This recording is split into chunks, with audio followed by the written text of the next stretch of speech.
Hello everyone, Crow here, and welcome back to SCP Readings. Now today, we are going to read SCP-003. Now the image you see right now is a picture, a close-up of SCP-003's, the 003 circuitry.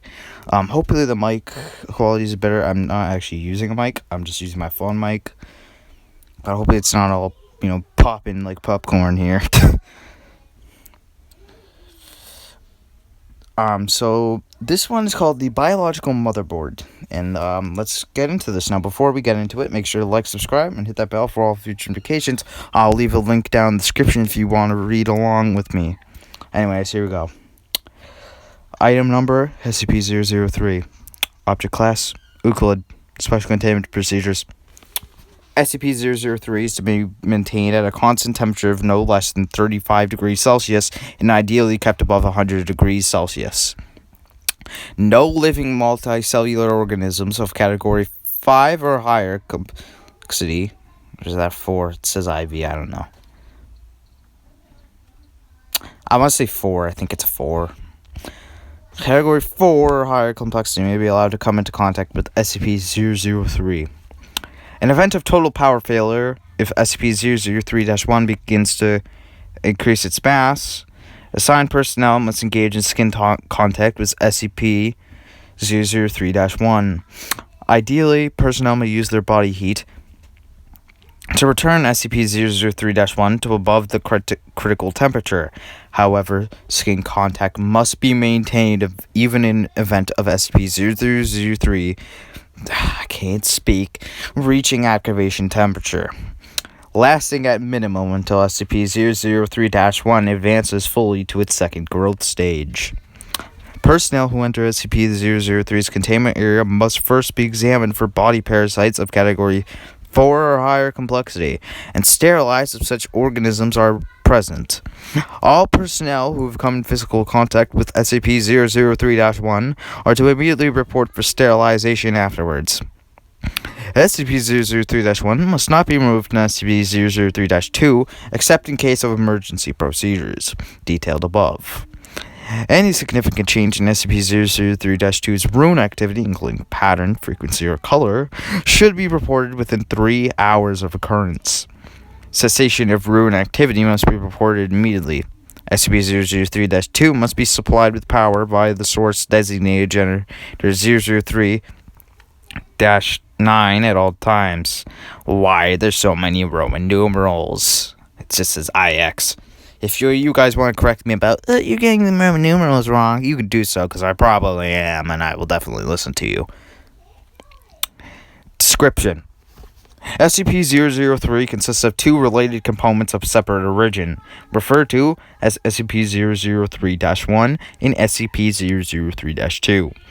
SCP-003-1 appears to be composed of chitin. I have no idea what that word is.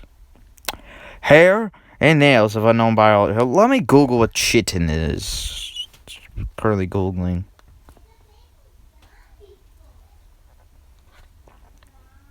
Chitin is a long chain polymer of... Never mind. It's a chemical...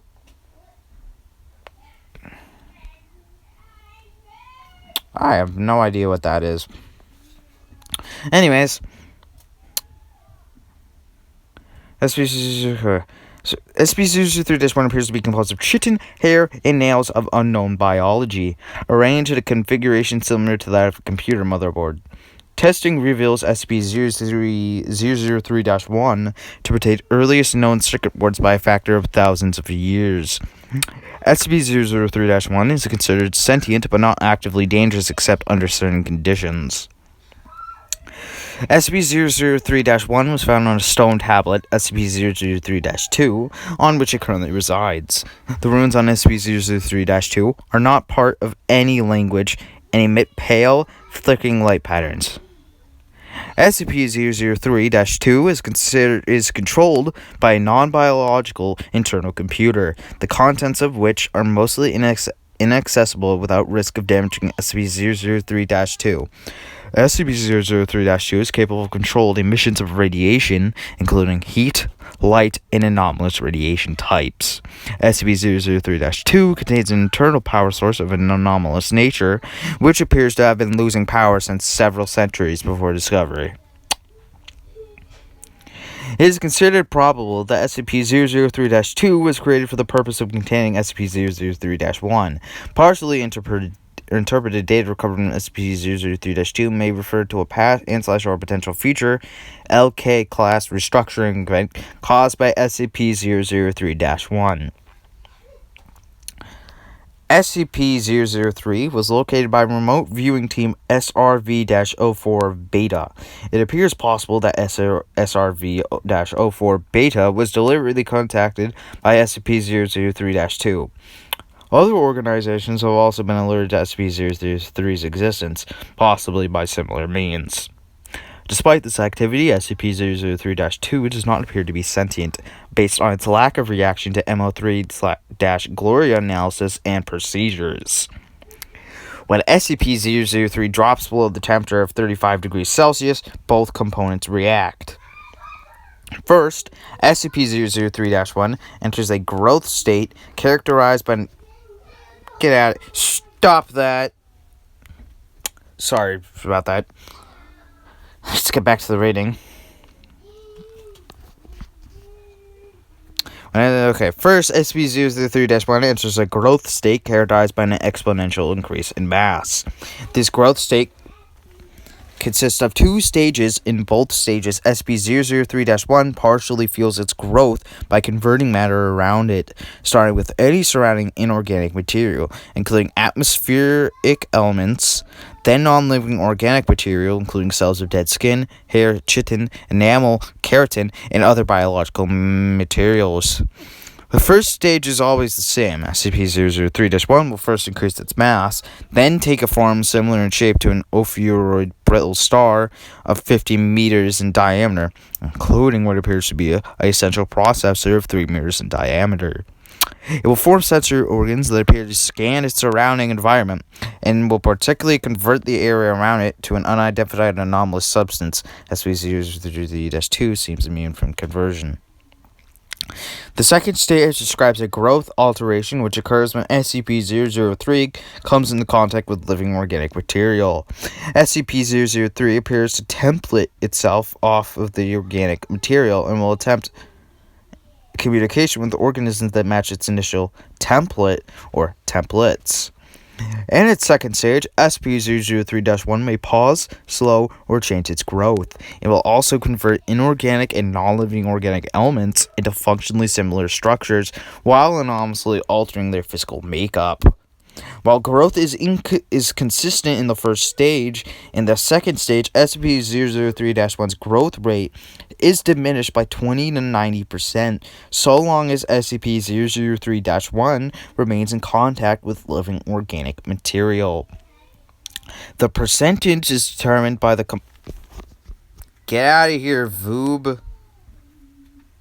Let me turn, as the old videos go, I forget to always turn on my Do Not Disturb. Anyways, where were we?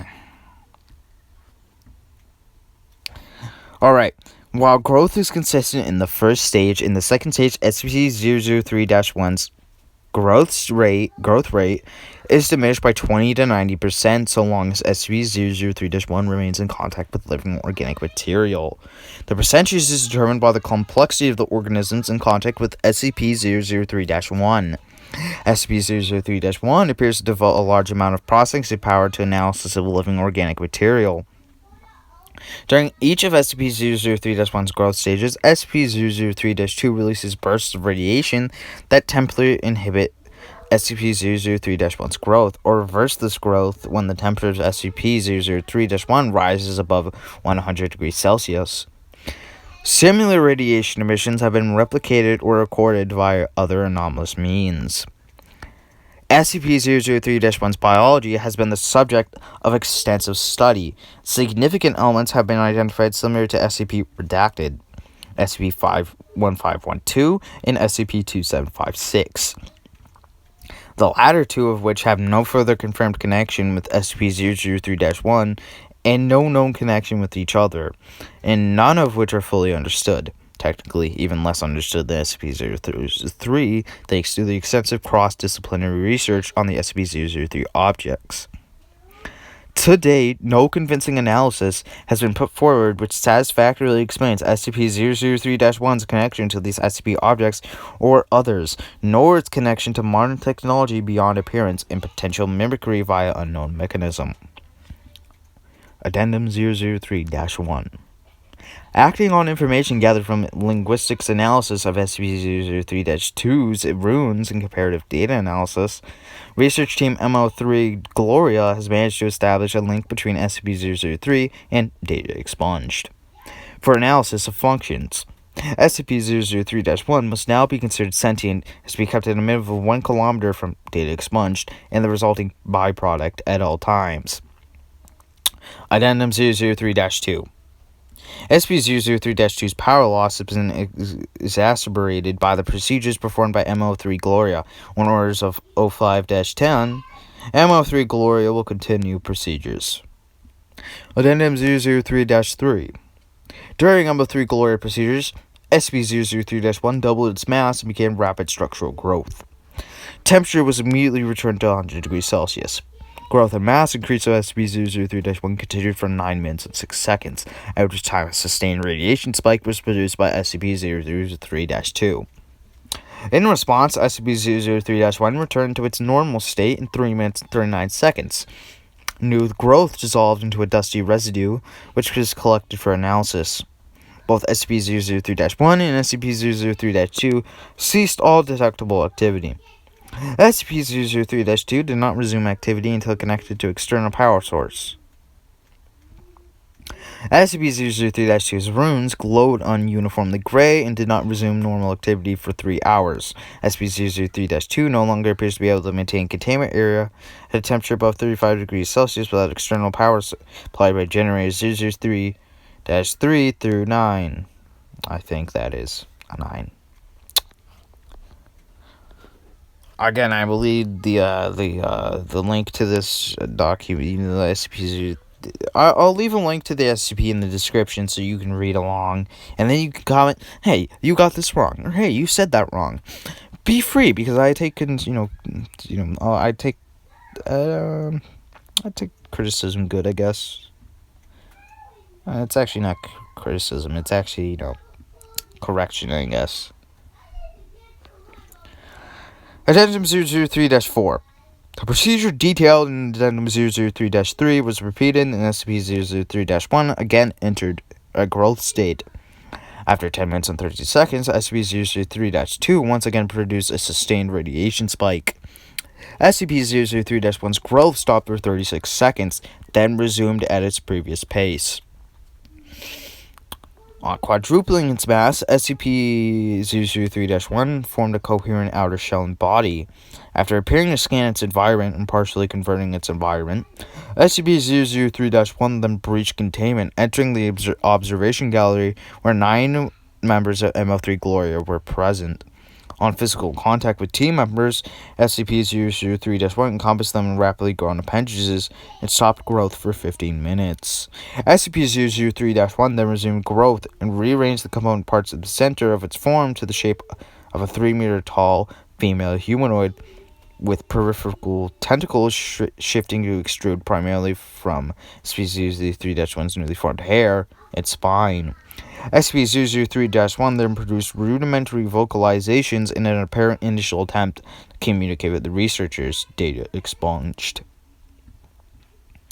An unknown individual approached the compromised containment area in company of a full squad of agents.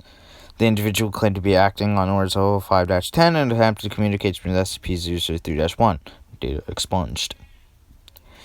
Following the incident, Agent Jackson of M03 Gloria successfully restored power to SCP-003-2 and activated backup generators to return the temperature to 100 degrees Celsius. SCP-003-1 returned to its normal state in 21 minutes and 7 seconds. It was successfully recontained without incident. All 9 members of MO3 Gloria affected by SCP-003-1 were afterwards found to be physically unharmed, with no residual effects besides psychological trauma. The converted materials of SCP-003's former containment area did not dissolve and are now under analysis. Addendum 003-5. In light of the previous incident, O5-10 was removed from the O5 Council by joint decision of O5 redacted, O5 redacted, and O5 redacted. MO3 Gloria procedures have been indefinitely suspended. And there's a file connected to this, and I'm going to read it. It's called it says Special Access Program MO3 Gloria required. So, let me read this. So, this is a transcript of Incident Report A21-B Cycle 8 for dissemination to O5 Command and Staff. Interviewers redacted, and redacted. Present O5-2, O5-5, O5-7, and O5-10, and staff. Interview Dr. Tilda David Moose, MO3 Gloria Lead. Excerpt 35A. She tried to talk to us. We all heard a voice in our heads, in a sort of half language we couldn't fully understand. Some of the others passed out immediately. I lasted a little longer, but it wasn't because of mental fortitude. It's just that she was trying to tell us different things. She showed Jones a replay of all the memories of everything Jones ever felt anything about, all over the course of a few minutes. She ripped 3 of the research apart and put them back together unharmed. She doesn't understand human emotion or pain, or very much about how we experience the world. Yes, I would say the containment procedures are necessary. Listen, she wants to remake the world into a paradise filtered through her own alien understanding of paradise, but still a paradise designed for us, for humanity. She'd be happy to make a paradise for any sufficiently complex organism who comes across first. Anything with a complex enough mind to accept her, say a dog or a housefly. If she breaches again, we have to be there first. What would it be like? I don't know. She shows images, not quite images. I could see them in my head, but they're not pictures. The closest thing I could think of is what you see when you close your eyes suddenly and tightly, but brighter and more complex. The images had metallic sounds associated with them, and sensory details that we don't have the words or concepts to describe. The whole effect felt like words of some kind. I believe she wanted to see what we could understand, so she could understand us. She didn't have time to finish analyzing us. I don't know what would have happened if she had. And that brings us to the end of SCP-003. If you like that, make sure to like, subscribe, and hit the, hit the notification button. It would really help if you want to, support the channel. Honestly, that was a very good SCP. I really like that. Part where, how tall of a woman did it turn into?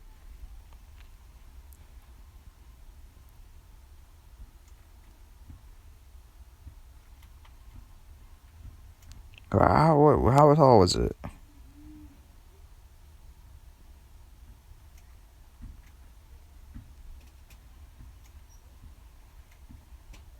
It's a 3-meter tall, female. Okay, I feel like that's kind of tall. I don't know. Maybe it's normal. But anyways, I hope you like that, and I'll be seeing you.